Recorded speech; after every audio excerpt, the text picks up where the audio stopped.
नमस्ते दोस्तों। तो आज हम बीएड थर्ड ईयर के जो थ्योरी का पेपर होता है ना, उस वाले पेपर के ऊपर चर्चा करेंगे। तो इसमें सूक्ष्म शिक्षण एवं शिक्षण कौशल विद्यालयीन विषय का शिक्षण द्वितीय प्रथम प्रश्न पत्र है बीएड तृतीय सेमेस्टर का। तो इसमें सबसे पहले हम समझ लें कि किस तरीके से क्वेश्चन आएंगे और उनका प्रारूप किस तरीके का होगा। तो प्रश्न पत्र का प्रारूप लघुत्तरीय कुल 14 प्रश्न आएंगे, लघुत्तरीय 14 प्रश्न आएंगे और 100 से 150 शब्द अथवा एक पेज, इतना शब्द सीमा है इसमें, इतने लिखने हैं। 14 प्रश्न आएंगे जिनमें से 11 हल करने होंगे और हर प्रश्न 55 अंक का होगा। तो इस तरीके से हमारे 55 अंक हो जाएंगे। हर एक प्रश्न 5 अंक का होगा, हर एक प्रश्न 5 अंक का होगा। दीर्घ उत्तरीय कुल प्रश्न 4 आएंगे जिसमें से 2 प्रश्न हल करने होंगे और इनकी शब्द सीमा रहेगी 400 से 500 शब्द अथवा 2 से 3 पेज। 10 अंक का प्रश्न होगा और इस तरीके से 20 नंबर के ये हो जाएंगे। तो हमारा पूरा पेपर 75 नंबर का आएगा।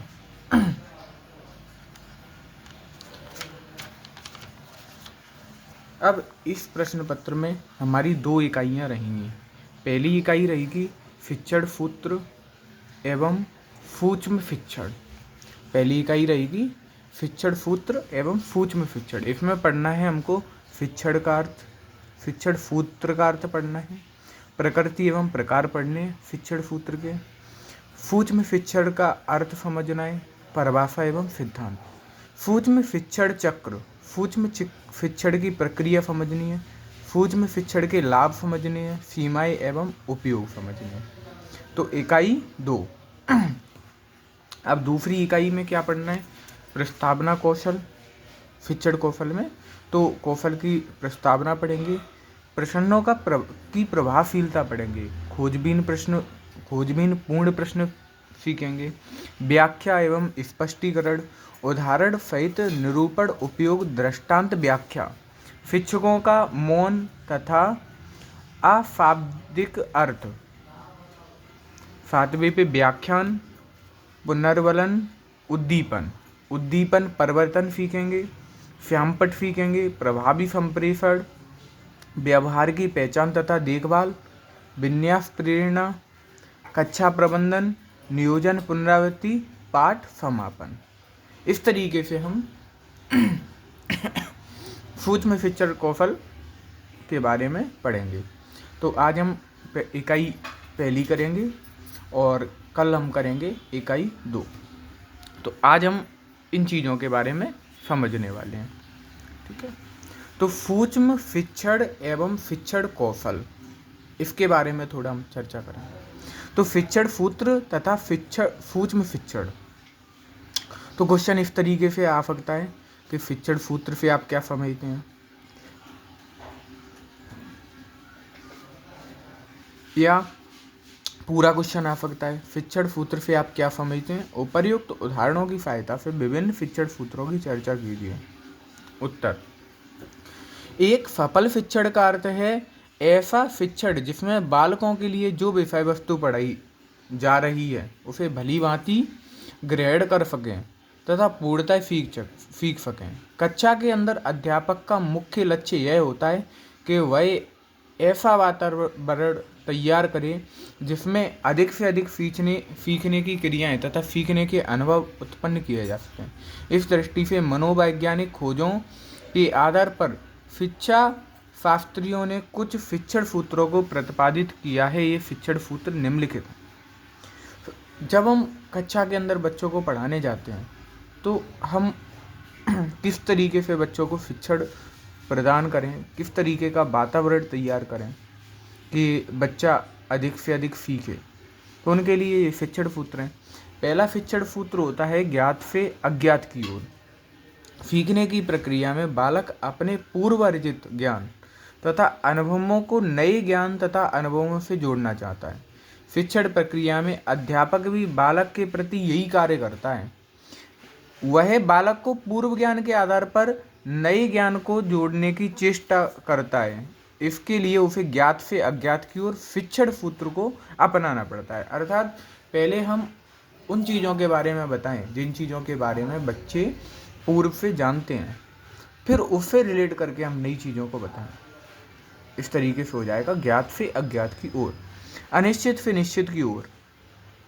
इस सिद्धांत के अंतर्गत हम अस्पष्ट एवं अनियमित ज्ञान को इस क्रमशः स्पष्ट एवं नियमित करना होता है। बालक का मस्तिष्क अपने वातावरण के संपर्क में अनिश्चित से निश्चित की ओर बढ़ता है। बालक सीखने की प्रथम अवस्था में अनिश्चित की दशा में रहता है, बाद में चलकर वह निश्चित की स्थिति तक पहुंचता है।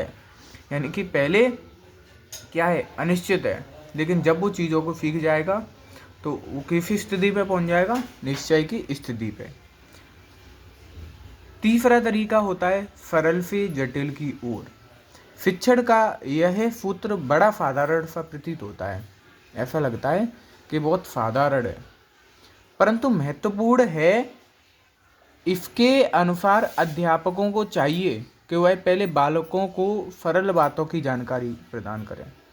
यानी कि पहले कोई भी हम पाठ पढ़ा रहे हैं तो पहले सरल जानकारी बच्चों को दो, जिससे क्या है, उनका इंटरेस्ट बढ़ेगा। उसके बाद हम धीरे धीरे करके कठिन तथ्यों की ओर बढ़ सकते हैं, पुनः कठिन बातों तथ्यों की ओर बढ़ें। अध्यापक को बालक की आयु एवं बुद्धि स्तर के अनुकूल ही पाठ्य सामग्री प्रदान करनी चाहिए, अन्यथा उसका मन ऊब सकता है। अब इसका मतलब ये है कि हम पहले सरल चीज़ों से शुरुआत करें, फिर हम जटिल की ओर जाएं, और विद्यार्थी को उसके अनुसार ही हम पाठ्यक्रम उपलब्ध करवाएं। अर्थात ऐसा नहीं हो कि कक्षा 5 के विद्यार्थी को हम कक्षा 8 के विद्यार्थी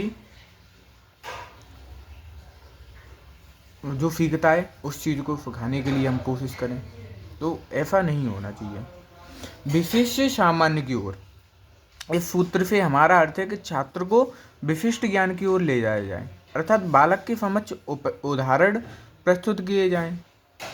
तत्पश्चात सामान्यीकरण के लिए प्रोत्साहित किया जाए। सिद्धांत पर किया गया पाठन अस्थायी ज्ञान अर्जित करता है तथा बौद्धिक एवं तार्किक शक्ति में विकास करता है। यानी कि हम पाठ्यक्रम को विभिन्न उदाहरणों के द्वारा समझाएं। जब हम विभिन्न उदाहरणों से समझाएंगे पाठ्यक्रम को, तो बच्चे के अंदर इमेज बनेगी, वो रिलेट कर पाएगा चीज़ों से, और उसके अंदर में कल्पना का भाव जागृत होगा। चीज़ों के प्रति वो कल्पना करना सीखेगा और रिलेट कर पाएगा चीज़ों को। अब अगले पेज पे स्थूल से सूक्ष्म की ओर। फिफ्थ वाला क्या है, स्थूल से सूक्ष्म की ओर। बालक के समझने की प्रक्रिया में पहले स्थूल वस्तुओं का स्थान होता है। जैसे जैसे उसके अनुभव का क्षेत्र बढ़ता जाता है, वह सूक्ष्म विचारों को ग्रहण करने लगता है। अतः प्रारंभ में बालकों को सूक्ष्म बातों का ज्ञान प्रदान किया जाए, तत्पश्चात सूक्ष्म बातों की जानकारी दी जाए। मतलब प्रारंभ में स्थूल बातों का ज्ञान दिया जाए, तत्पश्चात सूक्ष्म बातों की जानकारी दी जाए। तो स्थूल का मतलब होता है जो विशाल है, और सूक्ष्म का मतलब जो बहुत बारीक है। तो इस तरीके से हम सीखने की प्रक्रिया कर सकते हैं कि पहले उसको स्थूल चीज़ जो बेसिक चीज़ें हैं वो बताई जाए, उसके बाद हम स्थूल चीज़ उनके ऊपर चर्चा करें। प्रत्यक्ष से अप्रत्यक्ष की ओर, जो वस्तुएं तथा घटनाएं बालक के अनुभव क्षेत्र में प्रत्यक्ष ढंग से मौजूद होती हैं, उनका ज्ञान बालकों को सरलतापूर्वक हो जाता है। अतः छात्रों को पहले उनके सामने उपस्थित वस्तुओं का ज्ञान प्रदान करना चाहिए, तत्पश्चात अज्ञात वस्तुओं की जानकारी देनी चाहिए। जैसे उदाहरण के तौर पर हम बच्चे को मैथ पढ़ा रहे हैं, तो मैथ में कुछ चीज़ों को हम मानते हैं, तो पहले उसको रिलेट करवाओ, पहले उसको समझाओ, उसके बाद हम चीज़ों को मान के समझा सकते हैं। अब हम सीधे ही उसको एक्स बताएं तो वो समझ ही नहीं पाएगा, तो पहले उसको रियल लाइफ के एग्जाम्पल दो। आयु का सवाल है, तो उसमें एक्स मानते हैं, तो पहले उसको रिलेट करवाओ उसकी आयु से, उसके मित्रों की आयु से, तत्पश्चात उसको एक्स के बारे में जानकारी दे सकते हैं। पूर्ण से अंश की ओर शिक्षण का यह सूत्र मनोविज्ञान के लिए संप्रदाय गेस्टालवाद पर आधारित है। मनोवैज्ञानिक दृष्टिकोण के अनुसार हमारे प्रत्यक्षीकरण की प्रक्रिया पूर्ण से अंश की ओर होती है, अर्थात हम पहले पूर्ण का प्रत्यक्षीकरण करते हैं, इसके पश्चात अंशों का। उदाहरण के लिए पहले हम साधारण भिन्न के बारे में बताएं, पहले हम साधारण भिन्न की ओर भिन्न के बारे में बताएं, तत्पश्चात पुनः दशमलव भिन्न, मिश्र भिन्न या अन्य प्रकार के भिन्नों के बारे में अध्ययन कराया जाए। अब 8वां है विश्लेषण से संश्लेषण की ओर।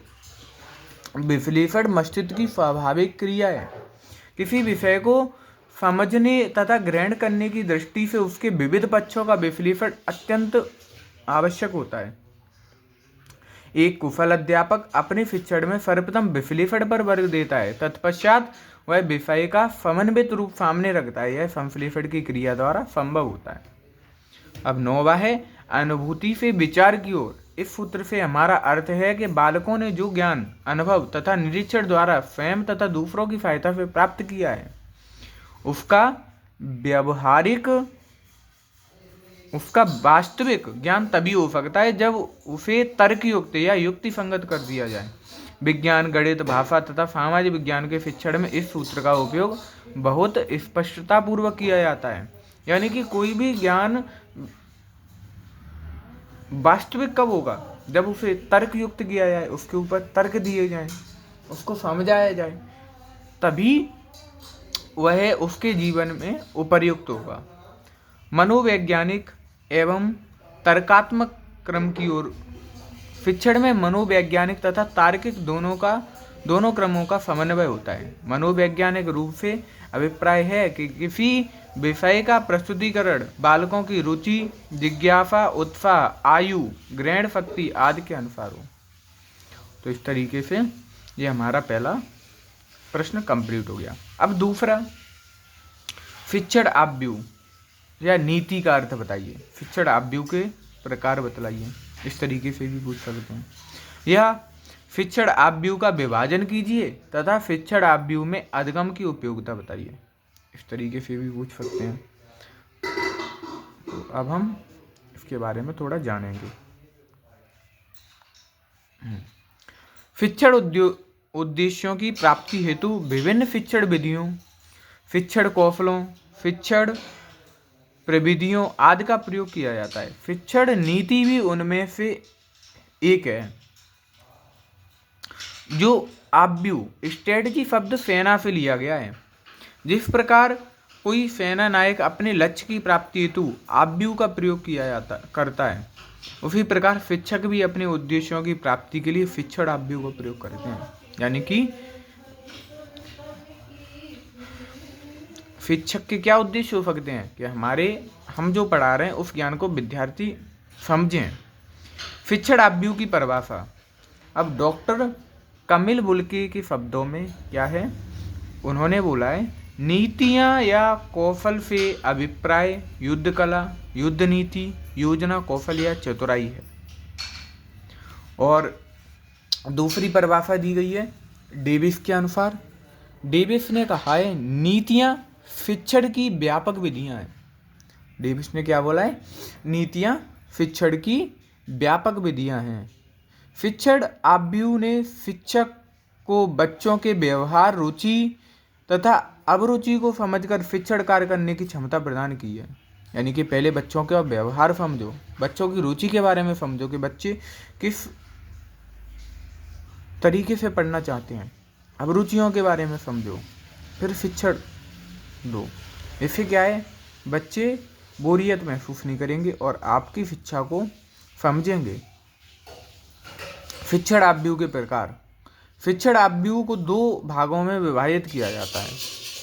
पहला, प्रभुत्ववादी शिक्षण आव्यूह। इसके अंतर्गत व्याख्यान, पाठ प्रदर्शन, अनुवर्ग शिक्षण, स्वामित्व, अधिगम आव्यूह, अभिक्रमित अनुदेशन आदि आते हैं।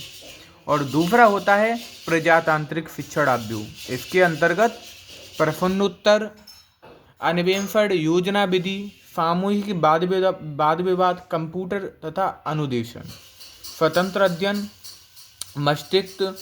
मस्तिष्क विल्पन, पथ प्रदर्शक विहीन समूह, समीक्षा, गृह कार्य, अनुकरण, संवेदनशील प्रशिक्षण आदि आते हैं। अब शिक्षण आव्यूह में अधिगम की उपयोगिता। शिक्षण आव्यूह में अधिगम प्रक्रिया में निम्नलिखित उपयोग हैं। पहला, शिक्षक शिक्षण आव्यूह के उपयोग से छात्रों में अपेक्षित व्यवहार परिवर्तन लाता है। दूसरा, शिक्षण आव्यूह शिक्षक के चिंतन को स्पष्ट बनाती है। तीसरा, शिक्षण आव्यूह शिक्षक को अपने कार्य में कुशल बनाती है तथा शिक्षण की कार्य कुशलता इस बात पर निर्भर करती है कि वह किस रूप में, किस विधि से, किन नीतियों के माध्यम से विषय वस्तु को छात्रों के सामने प्रस्तुत करता है।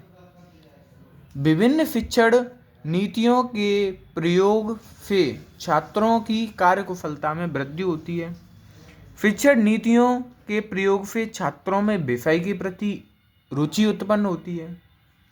शिक्षण नीति शिक्षक को अधिगम के सिद्धांतों के माध्यम से बच्चों के व्यवहार को समझने, उस पर नियंत्रित कर उसमें परिवर्तन लाने में भी समर्थ बनाती है। और प्रजातांत्रिक शिक्षण आव्यूह की सहायता से भावनात्मक उद्देश्यों की भी प्राप्ति की जा सकती है। तो इस तरीके से हम शिक्षण आव्यूह को समझ सकते हैं। अब सूक्ष्म शिक्षण, अब हम पढ़ेंगे सूक्ष्म शिक्षण के बारे में। तो सूक्ष्म शिक्षण से क्या तात्पर्य है, इसके प्रमुख सोपानों के बारे में लिखिए या इसकी विशेषताएं पूछ सकते हैं। यानी कि सूक्ष्म शिक्षण से क्या समझते हैं, सूक्ष्म शिक्षण की विशेषताओं एवं स्वरूप का वर्णन कीजिए, इस तरीके से भी हो सकता है। या फिर सूक्ष्म शिक्षण को परिभाषित करते हुए इसके लाभ एवं दोषों का वर्णन कीजिए, इस तरीके से भी क्वेश्चन आ सकता है। तो पहले हम समझेंगे माइक्रो या सूक्ष्म शिक्षण का अर्थ। माइक्रो का भी मतलब छोटा होता है और सूक्ष्म का भी मतलब छोटा होता है। सूक्ष्म शिक्षण से तात्पर्य लघु कक्षा। एक मिनट। सूक्ष्म शिक्षण से तात्पर्य लघु कक्षा, लघु पाठ अवधि या लघु पाठ सामग्री से शिक्षण करना है। अतः सूक्ष्म शिक्षण एक ऐसी शिक्षण विधि है जो कक्षा अध्यापक की जटिलताओं एवं विस्तार को घटाकर उन्हें छोटा रूप प्रदान करती है तथा शिक्षण कौशलों एवं निपुणताओं के उन्नयन के लिए कार्य करती हैं। इस विधि का प्रयोग शिक्षक छात्रों को प्रशिक्षण देने एवं उनके व्यवहार परिवर्तन के लिए भी किया जाता है। इस प्रकार शिक्षा के क्षेत्र में सूक्ष्म शिक्षण सर्वदा एक नवीन आयाम है। आगे पढ़ते हैं सूक्ष्म शिक्षण के बारे में। यहाँ देखो, क्योंकि इसमें आंतरिक विशेषताओं पर दृष्टिपात करने के लिए कहा जाता है, यह एक वैज्ञानिक एवं तकनीकी स्वरूप है। सूक्ष्म शिक्षण की परिभाषाएं। विभिन्न विद्वानों ने सूक्ष्म शिक्षण की निम्नलिखित परिभाषाएं दी हैं। तो पहली परिभाषा पढ़ेंगे हम एलन एवं एब के मतानुसार। पहली परिभाषा एलन एवं एब के मतानुसार, यह नियंत्रित अभ्यास की विधि है जो विशिष्ट शिक्षण व्यवहार पर ध्यान केंद्रित करने को आसान बनाती है एवं नियंत्रित परिस्थितियों में शिक्षण अभ्यास को संभव बनाती है। और दूसरा HSN हॉलैंड के शब्दों में किसी एक विशेष शिक्षण कौशल के अभ्यास करने का एक ढंग या तरीका है, जैसे अधिक प्रश्न करने की निपुणता या स्पष्ट निर्देश किया जाना, जैसे एक छोटी सी कक्षा में 5 मिनट पढ़ाया जाता है। पेक एवं टकर के अनुसार सूक्ष्म शिक्षण मानसिक विधि का मिश्रित रूप है। यह विशिष्ट कौशलों को वीडियो टेप अनुशीलन में प्रयोग किए जाने पर उसकी पहचान बनाती है, जिससे इन शिक्षण कौशलों का उपयुक्त विकास किया जा सके। सूक्ष्म शिक्षण के सिद्धांत। सूक्ष्म शिक्षण के प्रमुख सिद्धांत निम्नलिखित हैं। पहला, सूक्ष्म अध्यापन वास्तविक अध्यापन है। दूसरा, इसमें एक समय में किसी भी एक विषय कार्य एवं कौशल के प्रशिक्षण पर ही बल दिया जाता है। तीसरा, इस प्रणाली में साधारण कक्षा अध्यापन की जटिलताओं को कम कर दिया जाता है।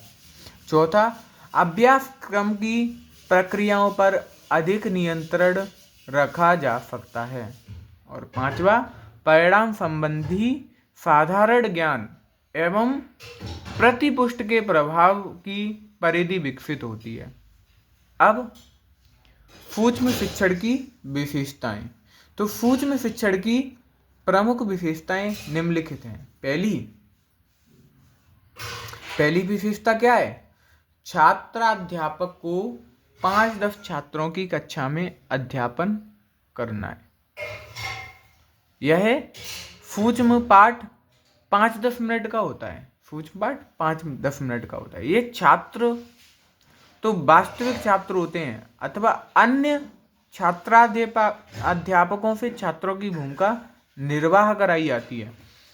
सूक्ष्म पाठ की विषय वस्तु कम या एक ही संप्रत्यत तक सीमित होती है।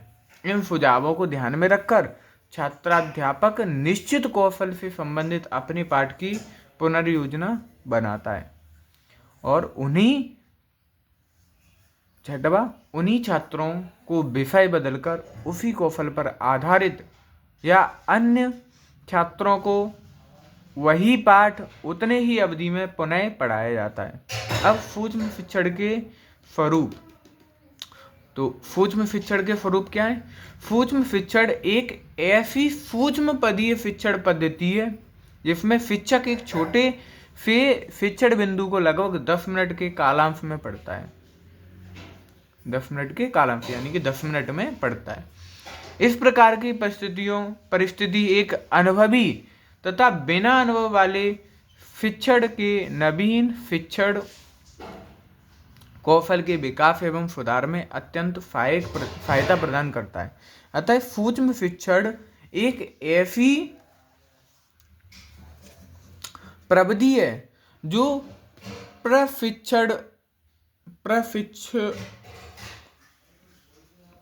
प्रशिक्षणार्थी को पाठ की समाप्ति के शीघ्र बाद उसके कार्य की प्रगति के बारे में ज्ञान करा देती है। सूक्ष्म शिक्षण एक ऐसी प्रयोगशाला प्रविधि है जिसमें कि रूढ़िवादी कक्षा की जटिलताओं को सरल कर दिया जाता है। सूक्ष्म शिक्षण के निम्नलिखित स्वरूप होते हैं। पहला, छात्राध्यापक को एक शिक्षण कौशल का ज्ञान उसके प्रशिक्षण के द्वारा करा दिया जाता है तथा उस पर आधारित पाठ का विकास कर दिया जाता है। दूसरा, छात्राध्यापक से छोटे से पाठ को 5-10 छात्रों या उसके सहयोगी छात्रों को लगभग 5-10 मिनट पढ़ाता है। यह सूक्ष्म शिक्षण का शिक्षण प्रारूप कहलाता है। तीसरा, पढ़ाए गए पाठ को पर्यवेक्षक या पर्यवेक्षकों को एक समूह के द्वारा एक विशेष रूप से विकसित मूल्यांकन प्रोफार्मा की मदद से पर्यवेक्षित किया जाता है। शिक्षण की समाप्ति के बाद कक्षाध्यापकों के साथ पर्यवेक्षक मूल्यांकन प्रोफार्मा या रिकॉर्ड की सहायता से पाठ पर शीघ्र विचार विमर्श करता है। इस तरह पर्यवेक्षक द्वारा छात्राध्यापक को शीघ्र पृष्ठपोषण प्रदान कर दिया जाता है। यह सोपान पृष्ठपोषण स्वरूप कहलाता है। पृष्ठपोषण के शीघ्र बाद छात्राध्यापक सोझाए गए विचार पर फिर पाठ पुनर्योजित करता है। पाठ के पुनर्योजन के बाद पुनर्योजित पाठ को उसी के समान स्तर के दूसरे समूह को पुनर्शिक्षित किया जाता है। पुनर्शिक्षित पाठ को पुनः पर्यवेक्षित किया जाता है तथा इसके पश्चात उसके आधार पर छात्राध्यापक को फिर संबंधित विचार विमर्श किया जाता है तथा उसके आधार पर पृष्ठपोषण प्रदान करता है। इस पृष्ठपोषण के आधार पर छात्राध्यापक पाठ को फिर नियोजित करता है। 8वां, छात्राध्यापक नियोजित पाठ को समान स्तर के समूह को फिर से पढ़ाता है। पर्यवेक्षक पुनः पाठ का पर्यवेक्षण करता है तथा छात्राध्यापक उस विशेष कौशल में दक्षता प्राप्त कर लेता है। तो सूक्ष्म शिक्षण के अब सोपानों के बारे में पढ़ेंगे। तो सूक्ष्म शिक्षण के सोपान, पहला सोपान है अभिन्यास, अर्थात सबसे पहले शिक्षण प्रशिक्षणार्थियों के समक्ष सूक्ष्म शिक्षण के अर्थ, उसके घटकों, गुणों, विशेषताओं एवं दोषों पर प्रकाश डालता है। दूसरा, शिक्षण कौशलों की चर्चा, प्रशिक्षणार्थी को शिक्षण कौशलों के अर्थ एवं मनोवैज्ञानिक आधारों पर जानकारी देता है। तीसरा, आदर्श पाठ का प्रस्तुतिकरण, शिक्षण कौशलों की पूरी जानकारी देने के लिए प्रशिक्षणकर्ता सूक्ष्म पाठ का स्वरूप आदर्श पाठ के रूप में करता है। नंबर 4, पाठ का पर्यवेक्षण तथा समालोचन, आदर्श पाठ की समालोचन करने के लिए प्रत्येक प्रशिक्षणार्थी को प्रत्येक शिक्षण कौशल के लिए अलग अलग पर्यवेक्षण प्रपत्र दिए जाते हैं। प्रपत्र का समुचित उपयोग करने की विधि उन्हें बताई जाती है। और 5वां, सूक्ष्म शिक्षण पाठ योजना, प्रशिक्षण किसी भी एक शिक्षण कौशल तथा पाठ्य वस्तु की इकाई पर एक सूक्ष्म पाठ योजना बनता है। 6वां, शिक्षण स्तर, शिक्षण स्तर पाठ योजना के आधार द्वारा 5 मिनट तक 5 या 10 छात्रों की कक्षा को पढ़ाया जाता है। प्रशिक्षक द्वारा दिए गए पाठ को वीडियो टेप या साधारण कैसेट पर टेप किया जाता है, परंतु जहाँ पर यह व्यवस्था नहीं होती है वहाँ पर प्रशिक्षक या सह प्रशिक्षणार्थी पाठ का अवलोकन करते हैं तथा पर्यवेक्षक प्रपत्रों पर पाठ के लिए समालोचन संकेत बनाते हैं। 7वां, प्रतिपुष्टि, प्रत्येक छात्राध्यापक को व्यक्तिगत तात्कालीन प्रतिपुष्टि प्रदान करना बहुत आवश्यक है। प्रतिपुष्टि के लिए सामान्यतः 5 मिनट का समय दिया जाता है। 8वां, सूक्ष्म शिक्षण के लाभ, अब पढ़ेंगे हम सूक्ष्म शिक्षण के लाभ। तो सूक्ष्म शिक्षण के निम्नलिखित लाभ हैं। पहला, यह कक्षा शिक्षण की जटिलताओं को कम करता है। यह शिक्षण विधि छात्राध्यापक को कम समय में अत्यधिक सिखाती है।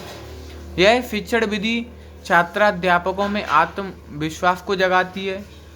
छात्राध्यापक का वस्तुनिष्ठ मूल्यांकन किया जाता है। मूल्यांकन में छात्राध्यापक को अपना पक्ष रखने का पूर्ण अधिकार होता है तथा मूल्यांकन चरण में उसे सक्रिय रखा जाता है। निरीक्षण, छात्राध्यापक के परामर्शदाता के रूप में कार्य करता है। सूक्ष्म शिक्षण से शिक्षण प्रक्रिया सरल होती है। सूक्ष्म शिक्षण छात्राध्यापकों के व्यवहार परिवर्तन में अधिक प्रभावी होता है। यह विधि निरीक्षण प्रणाली को एक नवीनतम रूप प्रदान करती है। अब